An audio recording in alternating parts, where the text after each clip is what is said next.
Siapapun meninggal punya dosa, teman-teman sekalian, hati-hati. Sekecil apapun dosa itu sudah cukup mendatangkan siksa kubur.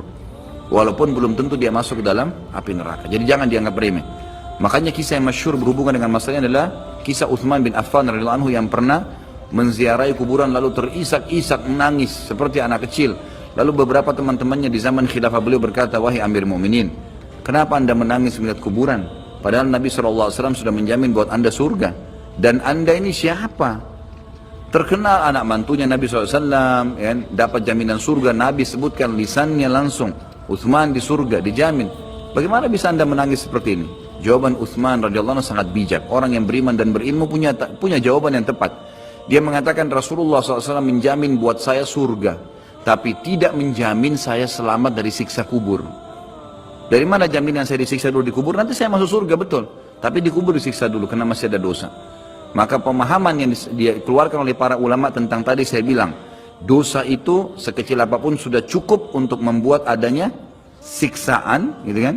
Itu karena pernyataan Utsman bin Affan yang menyebutkan statement tadi, gitu kan?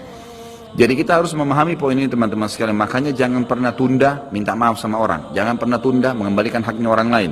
Jangan pernah menganggap remeh dosa-dosa kecil. Tidak boleh sama sekali. Karena kita akan lihat nanti salah satu penyebab azab kubur adalah tidak cebok pada saat kencing.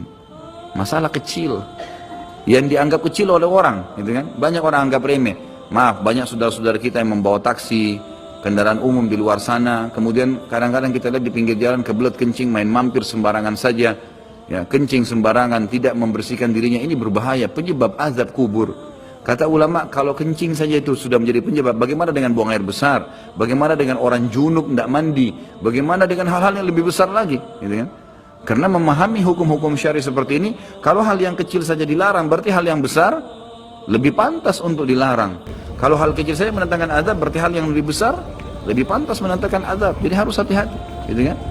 Kalau amal ibadah kecil kita kerjakan sudah besar pahalanya, bagaimana dengan amal yang wajib misalnya, atau amal yang besar yang kita kerjakan? Kalau umrah fadilahnya besar, berarti haji lebih besar. Kalau sholat sunnah besar, tahajud, maka sholat 5 waktu lebih besar pahalanya, dan seterusnya. Jadi poin-poin ini dalam mukaddimah kita harus difahamin baik-baik, gitu kan? Terutama yang terakhir saya ucapkan tadi, hati-hati teman-teman sekalian. Saya juga tahu diri saya pasti punya salah, tapi saya mengajak diri saya dan jemaah sekalian untuk beristighfar kepada Allah, bertaubat. Jangan tunda pengembalian haknya orang lain, meminta maaf kalau punya kesalahan. Jangan tunda-tunda, jangan bilang nanti Idul Fitri baru saya minta maaf. Gak ada perintah dalam agama seperti itu. Sebelum pejamkan mata nanti malam minta maaf semua. Dan orang cerdas adalah orang yang tidak menyiapkan musuh pada hari kiamat. Hati-hati, jangan siapkan musuh siapapun dia. Maka harus ini, ya, kembalikan semua hak-hak orang, minta maaf. Kalau pernah mengambil barang orang yang tidak jelas, kembalikan. Kalau tidak, sedekahkan sejumlah itu. Semua selesaikan, jangan ada masalah. Ya, jangan pernah ada masalah, jangan siapkan musuh. Imam Bukhari rahimahullah pernah berhenti berburu hanya karena meleset anak panahnya kena pagar tetangganya, gitu kan? Diajak teman-temannya, kita memanah yuk, berburu. Beliau senang berburu. Kemudian pada saat beliau lagi latihan panah, ternyata anak panahnya sempat mencuil sedikit pagar kayu tetangganya.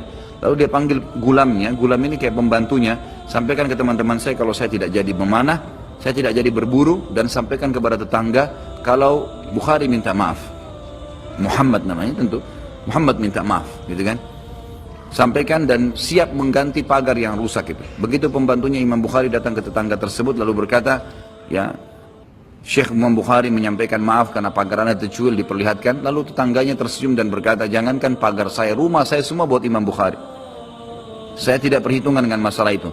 Waktu pembantunya Imam Bukhari kembali ke rumahnya, apa yang terjadi? Lihat orang soleh dan orang beriman, tahu dan yakin dengan adanya siksa dan azab kubur, tahu ada akhirat dan hisab. Maka apa yang terjadi? Imam Bukhari sujud syukur kepada Allah, kemudian bersedekah sekian ribu dirham, hanya karena tidak jadi ada musuh dari tetangga yang dia cuilkan pagarnya. Coba teman-teman, berapa banyak sendal yang antum injak? Hah? Berapa banyak air yang kepercik kena orang lain? Berapa banyak ini, berapa banyak itu? Berapa banyak yang kita anggap remeh mengambil karena teman punya dan seterusnya. Ini hati-hati, jangan siapkan musuh hari kiamat. Azab kubur datang kepada siapapun yang masih punya dosa. Dan dosa ada hubungannya dengan Allah subhanahu wa ta'ala, ada hubungannya dengan makhluk. Kalau berhubungan dengan Allah azza wa jalla, kita bertaubat kepada Allah. Allah maha pemurah, dia akan terima taubat hamba-hambanya asal ikhlas. Tapi dengan makhluk nggak bisa, mencuri, menggunjing, memfitnah, ya, mengambil, memakan, ya, merusak namanya orang lain, ini nggak boleh. Ini harus selain tobat kepada Allah, meminta maaf kepada orangnya. Nah, ini tidak boleh ditunda ini. Nggak ada gengsi di sini.